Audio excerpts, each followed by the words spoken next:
Enchantée, Sylvie. Et je devine que vous êtes La mère, Madame Côté. Enchantée. Mais vous pouvez m'appeler Louise. Enchantée, Louise. Alors, autre que la prise de sang d'aujourd'hui, si jamais vous avez des questions, des inquiétudes, soyez à l'aise de m'en faire part, ok? Comme vous le mentionnez, Mhm. est-ce que vous pouvez parler et lui expliquer que j'ai 17 ans et que je peux m'occuper de ma santé tout seul? Ben non, tu prends pas tes glycémies et tu refuses que je sois là quand tu te piques. Alors ça me montre que tu n'es pas assez mature pour t'occuper de ton diabète toute seule. Mais tu veux trop contrôler. Alors, Sylvie, plus ta mère s'impose dans tes soins, plus tu te sens en colère et refuses de suivre ton traitement, ce qui l'amène à s'inquiéter encore plus et à te suivre partout. Est-ce bien cela? Non, non, au contraire, je suis mon traitement. C'est juste que je ne lui montre pas. C'est que je présume que je ne le fais pas. Et alors, Louise, que ressentez-vous par rapport à ce que votre fille vient de dire? Je me sens exclue. Je me demande pourquoi elle me les cache. Peut-être que c'est parce que ses glycémies sont trop hautes et ça me fait encore plus peur. Parce que je fais juste penser qu'aux conséquences et là, ça me force à la suivre partout. C'est pour ça que je ne le dis pas et je préfère de parler à Julie. Qui est Julie? Julie est ma tante. Elle est la sœur de mon père. Elle aussi a un diabète et c'est elle qui m'aide avec le Oui, traitement. j'ai vu dans le dossier. C'est elle qui m'aide toujours avec mes glycémies quand elles sont débalancées. Mais comment est-ce qu'elle peut t'aider? C'est moi qui viens avec toi, c'est moi qui prépare tes repas. Je suis ta mère, c'est moi la mieux placée pour t'aider et c'est mon rôle de te protéger. Mais tu veux trop protéger. Sylvie, c'est normal que tu ressentes le besoin d'avoir plus d'autonomie à ton âge.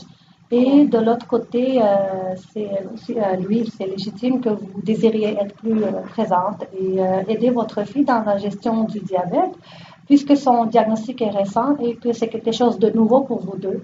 Vous vous sentez responsable d'assurer la gestion du diabète de votre fille et peut-être vous n'êtes pas certaine de la façon de vous y prendre, ce qui amène vos inquiétudes. Vous avez tout compris. Je suis très, très inquiète pour ma fille. Okay. Et pouvez-vous me dire qu'est-ce qui vous inquiète le plus? Bon, ce qui m'inquiète le plus, c'est le fait que j'ai l'impression que Sylvie n'a pas conscience de la gravité de sa maladie et des conséquences qui viennent avec, qui sont même fatales. Et alors ça me pousse à continuer à la suivre jusqu'à ce qu'elle me montre qu'elle a compris la gravité et là, j'arrêterai de la suivre. Et pour couronner le tout, mon mari n'est pas du même avis que moi, alors je suis toute seule face à tout ce stress. Okay. Si je comprends bien, Louise, vous vous sentez surchargée puisque votre mari ne s'implique pas comme vous le désiriez. Oui, exactement. Il fait juste continuer à me dire que oui, il faut que je donne plus de liberté à notre fille et que je suis trop sévère. Et toi, Sylvie, qu'en penses-tu? Qui est le plus autoritaire? Vous pouvez le voir, c'est ma mère. C'est elle qui me traite comme un bébé. C'est elle qui veut tout contrôler. Elle est même allée jusqu'à interdire les sucreries dans la maison pour tout le monde. Je ne peux plus sortir sans qu'elle sache tous les détails. Elle en fait trop. Mais je l'ai dit et je le répète que le diabète n'est pas une maladie débilitante, mais ce n'est pas. Je suis assez intelligente pour le contrôler seule. Tu sembles être très confiante dans tes connaissances sur le diabète. Oui, aurais-tu d'autres questions sur ce sujet? Non. Je n'ai pas de questions pour le moment. Alors, est-ce que tu peux me dire qu'est-ce qui t'inquiète le plus pour le moment? C'est ça. Ma mère, oui, elle ne peut pas me donner mon autonomie. Et je vais rester sa petite fille à vie.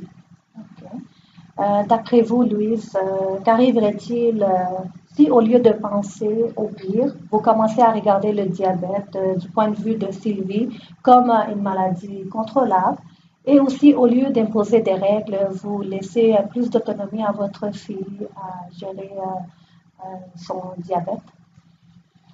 Bon, ben, je sais pas. Je n'y ai jamais vraiment pensé. J'ai tellement peur de l'inconnu. Si je me fie à la conversation qu'on vient d'avoir, Je vois que vous êtes à l'aise à parler ouvertement de vos inquiétudes. Je vous suggère fortement de continuer à le faire en famille, à la maison, et aussi peut-être inclure votre belle-sœur à qui vous pourriez poser certaines questions en lien avec le diabète.